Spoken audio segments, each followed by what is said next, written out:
హరి ఓం. శ్రీ గురుభ్యో నమః. శ్రీ సర్వేశ్వరానంద సద్గురు పరబ్రహ్మణే నమః.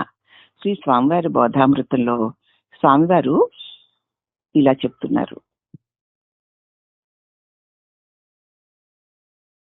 మీరు నాలో ఏకమయ్యే ఉన్నారు. నేను మీరు ఈ విశ్వమంతయు కూడా ఆయనలో ఏకంగా ఉంటూ ఉన్నాము. అయినా ఆ జ్ఞానము మనస్సు నుంచి విడిపడి విషయ అరణ్యంలో ఈ శరీర ప్రాణ బుద్ధులను నింపు అజ్ఞానముతో నిండి ఉంది. మీరు నాలో మన గురుదేవులు చెప్తున్నారు, మీరందరూ ఈ బోధ వింటున్న వారందరూ నాలో ఐక్యమయ్యే ఉన్నారు. నాలోనే ఉన్నారు మీరందరూ. నేను మీరు ఈ విశ్వమంతా కూడా అఖండమైన పరమాత్మలో ఏకంగా ఉన్నాం. మీరందరూ నాలో ఉన్నారు. నేను మీరు కలిసి అఖండమైన విశ్వాత్మైన పరమాత్మలో ఏకమై ఉన్నాం. ఇప్పుడు మనందరము పరమాత్మలో ఏకమై ఉన్నాం.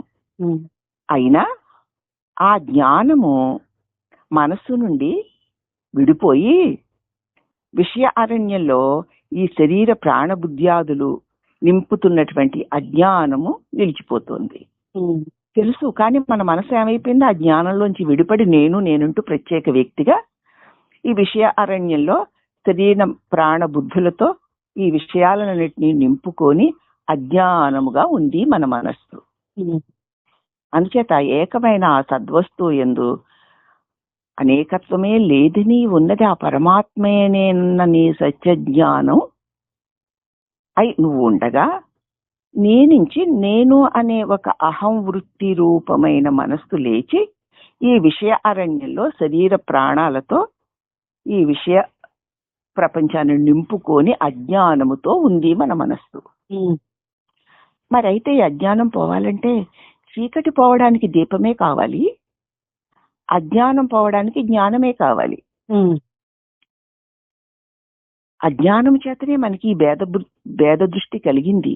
అసలు ఉన్నది అభేదమే, ఏకైక పరమాత్మే. ఆ ఏకైక సత్యంలో అనేక నామ రూపాలుగా దోస్తున్నదంతా కూడా భేద దృష్టి వల్లనే కలిగింది. అందుచేత ఆ నిత్య సత్య ఏకైక వస్తువుని మనము వేరువేరుగా చూస్తున్నాం. నిత్యము సత్యము ఏకైకమైన పరమాత్మని మనం వేరు వేరు వేరు వేరు నామరూపాలుగా చూస్తున్నాం. ఎంచేత అజ్ఞానం వల్ల కలిగిన భేద దృష్టి వల్ల. భేదత్వంతో దుఃఖం వస్తుంది. నువ్వు నేను వాడు వీడు అది అని భేదభావంతో చూసేసరికి దుఃఖం కలుగుతోంది. అట్టి దుఃఖాన్ని తొలగించుకోవడం కోసమే మనకి ఈ మానవ జన్మ ఇవ్వబడింది.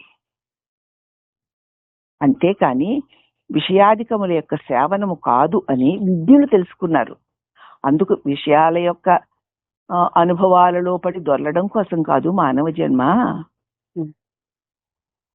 వేరు భావన లేని భేద దృష్టి లేని ఏకైక పరమ సత్యమును నీ స్వరూపముగా తెలుసుకోవడానికి మనకి మరి ఈ మానవ శరీరం ఇవ్వబడింది అని విజ్ఞులు తెలుసుకున్నారు. అందుకే వారు అభేద దర్శనం జ్ఞానం అన్నారు. భేదము లేని ఏ సద్వస్తువు యందు భేదము లేని అభేదమైన ఏ జ్ఞానమునందు ఈ భేదాలుగా కనిపిస్తున్నాయో ఇవి అన్నిటినీ ప్రకాశింపచేసేదే సత్యమైన జ్ఞానము. జ్ఞానము జ్ఞేయము, ఇవి జ్ఞానము జ్ఞేయము అంటే కదా అని రెండు ఉన్నాయి. అక్షర రూపాలుగా ఉన్నాయి. క్షరించేదొకటి, క్షరించిందొకటి. జ్ఞానమేమో క్షరించదు, జ్ఞేయమేమో క్షరిస్తుంది. అలాగే చిత్తు జడము, ఈ చిత్తు జడమునందు జ్ఞానము జ్ఞేయమునందు ఈ రెండిటి యందు ఏకముగా నిండి ఉన్నదే నీ ఆత్మస్వరూపము. జ్ఞానము జ్ఞేయము చిత్తు జడము దేని యందు ప్రకాశిస్తున్నాయో ఆ తెలియబడుతున్నది దేని వల్ల తెలియబడుతుందో అదే నీ స్వరూపము, అదే నువ్వు. నేను కూడా కాబట్టి దృక్కు దృశ్యము రెండూ భిన్నములు. మనకి చూసేవాడు చూడబడేది. భిన్నత్వమునందు దుఃఖం ఉంటుంది. చూసే నేను వేరు, చూడబడేది వేరు అన్నటువంటి భేదభావం ఉన్నప్పుడు దుఃఖం ఉంటుంది. ఈ రెండింట్లో ఏకంగా పూర్ణంగా చూచేవాడి యందు చూడబడేదాని యందు కూడా ఏకంగా పూర్ణముగా నీ స్వాత్మస్వరూపమే ప్రకాశిస్తోంది. అవునా? అసలు ఆ స్వాత్మస్వరూప ప్రకాశం తెలిసింది కదా, నిశ్చలంగా స్వచ్ఛంగా ప్రకాశిస్తోంది. దాని ఎందే చూచేవాడు చూడబడేది. అలాగే జ్ఞానము జ్ఞేయము, సరము అక్షరము, జడము చైతన్యము, అవన్నీ నీ ఆత్మస్వరూప ప్రకాశంలోనే ద్వంద్వాలన్నీ తెలియబడుతున్నాయి కదా. అవును. అదిగో అదే సమ్యక్ జ్ఞానము. దాని దర్శనము మనము పొందుటయే మన పరమావధి అయి ఉన్నది. ఇప్పుడు సమ్యక్ జ్ఞాన దర్శనం పొందాం కదమ్మా మనం. ఇదే పరమావధి. ఈ పొందిన దానిని మనం నిలుపుకోవాలి. అదే మానవ జన్మ యొక్క పరమావధి. అదే సాధన. నిరంతరము అన్ని నా యందు తెలియబడుతున్నాయి. తెలుసుకునేవాడు తెలియబడేవి కూడా నాకు. ఇప్పుడు నేనన్నవాడు తెలుసుకుంటున్నాడు. అతను తెలుసుకునేటువంటి జగత్తు కూడా నాకు తెలియబడుతుంది. నేను అన్నవాడును అతడు తెలుసుకునే జగత్తు కూడా నా ప్రకాశంలోనే తెలియబడుతున్నాయి. నేను కేవలము ఆత్మస్వరూపాన్నే గాని ఇవేవి కాను అని నిరంతరము ఉండడమే సమ్యక్ దర్శనం. దాని దర్శనమే మనం పొందడం మన పరమావధి అని మీరందరూ గ్రహించండి అన్నారు గురుదేవులు. తర్వాత స్వామి అంటున్నారు, దేహ అహంకారము నశించకపోతే అఖండ ఆత్మ గోచరించదు. పరిమితమైన ఈ దేహము మాత్రమే నేను అన్న పరిమిత దృష్టితో ఉన్నావనుకో, అపరిమితమై సమస్త దేహములోనూ ఉన్న అఖండ ఆత్మ నీవు చూడగలవా? చూడలేం. అందుచేత ఈ పరిమిత దేహ అహంకారం నశించాలి. అప్పుడే అఖండమైనటువంటి పరమాత్మ నీ ఆత్మ నీకు గోచరమవుతుంది. అప్పుడు సంకల్పాలు నశించకపోతే నీకు ఈ సంసార బంధం నశించదు. ఎందుకంటే నీ సంకల్పాలే ఈ జగత్ విషయాలై జగత్ వ్యామోహాల్లోకి నిన్ను నెట్టేసి అక్కడ తిప్పుతున్నాయి. కాబట్టి నీలో సంకల్పాలు పోతే అఖండ ప్రకాశం. అప్పుడు ఏముంటుంది? సంకల్పాలు నశిస్తేనే ఈ సంసారం, ఈ ప్రపంచం నశిస్తుంది. కాబట్టి ఉన్నట్లు తోస్తూ నానా రకాలుగా ద్వైత భావాలతో, రాగద్వేషాలతో, కష్ట సుఖాలతో, భయాలతో, భ్రాంతులతో, చావు పుట్టుకలతో, ఈ భ్రాంతులతో కూడినటువంటి ఈ సంసారము వెలుపలెక్కడో ఉందనుకుంటున్నావు. అది నీ మనసులో ఉన్న భావాలే. అంతే. ఆ సంకల్పాలే వెళ్ళి ప్రపంచంగా తోచి భయపెడుతున్నాయి, బాధ పెడుతున్నాయి. జన్మ మృత్యువులే లేని, సుఖ దుఃఖాలే లేని శాశ్వతమైన నీ స్వరూపాన్ని జన్మ దుఃఖాలు కలిగిన వాటిలాగా, సుఖ దుఃఖాలు పొందుతున్న వాటిలాగా భ్రమింప చేస్తూ ఉంటాయి నీ భావాలు. కాబట్టి నీ సంకల్పాలు నశిస్తే బాహ్య ప్రపంచమే ఉండదు. అయితే మరి నీకు నీ శరీర దృష్టి నశించకపోతే ఆత్మదృష్టి ఎలా అలవడుతుంది? ఈ పరిమితమైన శరీరమే నేను కాను, నా చేత తెలియబడేదంతా కూడా నేను తెలివి స్వరూపాన్ని అయి ఉన్నాను. విశ్వమంతా నా చేత తెలియబడుతున్నటువంటి అఖండ ప్రకాశాన్ని నేను తప్ప పరిమితమైన దేహము నేను కాను అని నీ స్వరూప దృష్టి నీకు అలవడాలంటే దేహ దృష్టి నశించాలి. తపస్సు చెయ్యకపోతే మానసాది ఇంద్రియాలు శుద్ధాలు ఎలా అవుతాయి? నిరంతరము నీ స్వరూప స్పృహతో నీ మనసు తపస్సు చేస్తూ తప్పించకపోతే నీ మనసులో ఉన్నటువంటి వాసనలు, ఇంద్రియాలు శుద్ధాలు అవ్వవు. ఎప్పుడైతే నీ స్వరూప స్పృహలో నిరంతరము నువ్వు తపిస్తూ ఉంటావో అప్పుడు నీలో లేనివే ఉన్నట్లు తోచే, మనసులో తోచేటువంటి ఈ ఇంద్రియ వ్యామోహాలతో కూడిన మాయ అంతా శుద్ధం అవ్వాలంటే నీ స్వరూప స్పృహతో నువ్వు సదా సదా ఉండాలి. విచారణ చెయ్యకపోతే నీకు యథార్థం ఎలా తెలుస్తుంది? ఇదిగో ఈ కష్టం వచ్చింది, నిన్న మొన్న లేదు, ఈ రోజు వచ్చింది. లేనిది వచ్చింది కాబట్టి పోతుంది కదా. పోతుంది. అలాగే సుఖం వచ్చింది, అది పోయేదే. అసలు ఏదైనా సరే చావు పుట్టుక వచ్చి పోయేదే.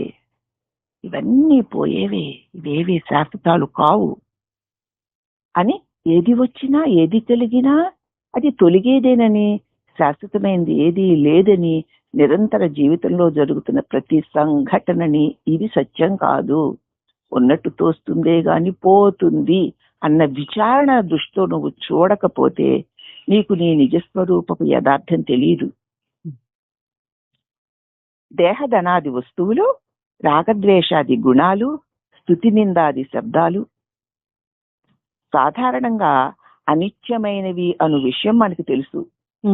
ఇంతకాలం గురుబోధలు వింటున్నాం కదమ్మా.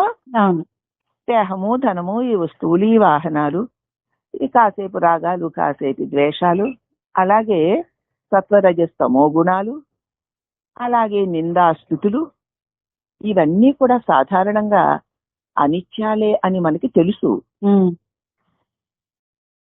కానీ ఈ తెలిసిన విషయాన్ని భ్రాంతి దర్శనంగా గుర్తించి వదలకపోతే, తెలుసు కదా ఇవి ఎలాగూ ఉండేవి కాదని తెలుసు, ఈ తెలిసిన విషయాలని భ్రాంతి దర్శనంగా గుర్తించి వదిలేస్తే తెలియని పరమాత్మ తానే నీకు అనుభవానికి తెలుస్తాడు. ఇవి భ్రాంతి అని చెప్పినప్పుడు వాటిని వచ్చిన ప్రతిదాన్ని అయ్యో ఇలా అలా అని కాకుండా వదిలేస్తూ పోతే అప్పుడు నీకు ఇంతవరకు ప్రత్యక్షంగా అనుభవానికి రాని పరమాత్మ తానే నీకు తన అనుభవాన్ని నీకు ఇస్తాడు. అది నువ్వైపోతావు. దేహ సుఖాల మీద విరక్తి కలిగినప్పటికీ మనకి ఇప్పుడు చాలా వరకు దేహ సుఖాల మీద విరక్తి కలిగింది. ఇది కావాలి, అది కావాలి, అలాగే ఉండాలి, ఇలాగే ఉండాలి, ఇలా లేకపోతే కుదరదు, అలాంటివన్నీ చాలా వరకు తగ్గిపోయాయి గురు అనుగ్రహం వల్ల. దేహ సుఖాల మీద విరక్తి కలిగినప్పటికీ మనసులో ఆ వృత్తి యొక్క ప్రకల్పనలు ఏవేవో వాసనతో విహరిస్తూనే ఉంటాయి. భగవద్గీతలో భగవాన్ చెప్పాడు, విషయా వినివర్తంతే నిరాహారస దేహినః రసవర్జన్ రసోప్యస్య పరం దృష్ట్వా విజానత. నువ్వు లోక విషయాలను వదిలిపెట్టి ఈ విషయాల మీద విరక్తి కలిగి ఉన్నను లోపల వాటి వాసనలు నిన్ను నిలబడి ఉండనివ్వవు. విరక్తి కలిగింది కానీ మానసాది వృత్తి ప్రకంపనలు ఏవో ఏవో వాసనతో కూడి విహరిస్తూనే ఉంటాయి. కనుక సాధకుడు జాగ్రత్తగా మారీచును వంటి మాయలేడి యొక్క విలాసాలే ఇవన్నీ. ప్రపంచంలో ఎక్కడూ బంగారు లేడు ఉండదమ్మా. అవును. ఆ బంగారు లేడు ఉండదు అని చెప్పినా తెలిసినా సరే ఆ లేడిని కోరుకుంది సీతాదేవి. ఎన్ని దుఃఖాలు పాలయ్యింది. మారీచుడి యొక్క మాయే కదా మాయా లేడి. అలాగే ఈ లోకంలో మనకి సుఖాలుగా, అందంగా, ఆనందంగా, భోగభాగ్యాలను ఇచ్చే, ఐశ్వర్యాలను ఇచ్చే వాట్లుగా కనిపిస్తున్నటువన్నీ కూడా ఆ మాయలేడి వంటి విలాసాలే. ఇవి సత్యాలు కావు. అవి కాసేపు మనల్ని భ్రమ పెడతాయి. ఆ భ్రమలో మనం పడకూడదు అని గమనిస్తూ మనస్సుని కూడా వాటి నుంచి వేరు చేసుకుంటూ వాటిని తెలుసుకునే ద్రష్టనే నేను. అవి ఎంత గొప్పవైనా కలిగి తొలిగేవే. అవి భ్రమ పెట్టి అద్భుతంగా అనిపించి మనల్ని మాయలో పడేస్తాయి. కానీ దాన్ని తెలుసుకునే నేను శాశ్వతంగా ఉన్నాను, అది శాశ్వతమైనవి కావు అని ద్రష్టగా నువ్వు ప్రతి సంఘటనని లోపల వెలుపల కూడా ద్రష్టగా ఉంటూ రావాలి. దేహాభిమానం నశించి ఆత్మదృష్టి కలగడానికి స్వధర్మాచరణ ద్వారా నీకు దేహదృష్టి తొలగాలంటే, ఆత్మదృష్టి కలగాలంటే నీకు ఏ ఆశ్రమ ధర్మం ఇవ్వబడిందో అట్టి స్వధర్మ ఆచరణ ద్వారా, పైగా సద్గురుని సన్నిధిలో శ్రవణం చేస్తూ ఉండాలి. సద్గురుదేవుల్ని మనసా వాచ సేవిస్తూ ఉండాలి. వారు చెప్పిన రీతిని తుచా తప్పకుండా అనుష్ఠానం చేస్తూ ఉండాలి. అలా ఉంటే తప్ప నీవు ఈ మాయ లేడు యొక్క మోహంలో నుంచి బయటపడలేవు. కాబట్టి నిరంతరము సద్గురుని ఆశ్రయించి ఆయన బోధల్ని ఆచరణలో పెట్టుకుంటూ మన చేత తెలియబడేదేది సత్యము కాదని, అవి ఎంత గొప్పవై ఆనందకరాలుగా ఉన్నా కూడా అవి మాయేనని, దానిని తెలుసుకునే తెలియ స్వరూపమైన నేను శాశ్వతమైన పరమాత్మనని, జన్మ మృత్యువులు లేని, సుఖ దుఃఖాలు లేని ఆనంద స్వరూపుడనని గురుదేవులు మనకి మన స్వరూపాన్ని ఎరుక కలిగించారు గనక నిద్ర లేచి నిద్రపోయే వరకు కలిగే ప్రతి సంఘటన నా చేత తెలియబడుతూ అది కష్టమైన సుఖమైన సరే వచ్చిపోయేదే, నేను శాశ్వత పరమాత్మను అనేటువంటి సదా సత్యస్పృహను కలిగి మానవ జన్మను ధన్యం చేసుకోండి తల్లి అంటూ స్వామివారు మనకి ప్రబోధ చేశారమ్మా. శ్రీ స్వామివారికి అనేక అనేక నమస్కారాలు. హరి ఓం నమః.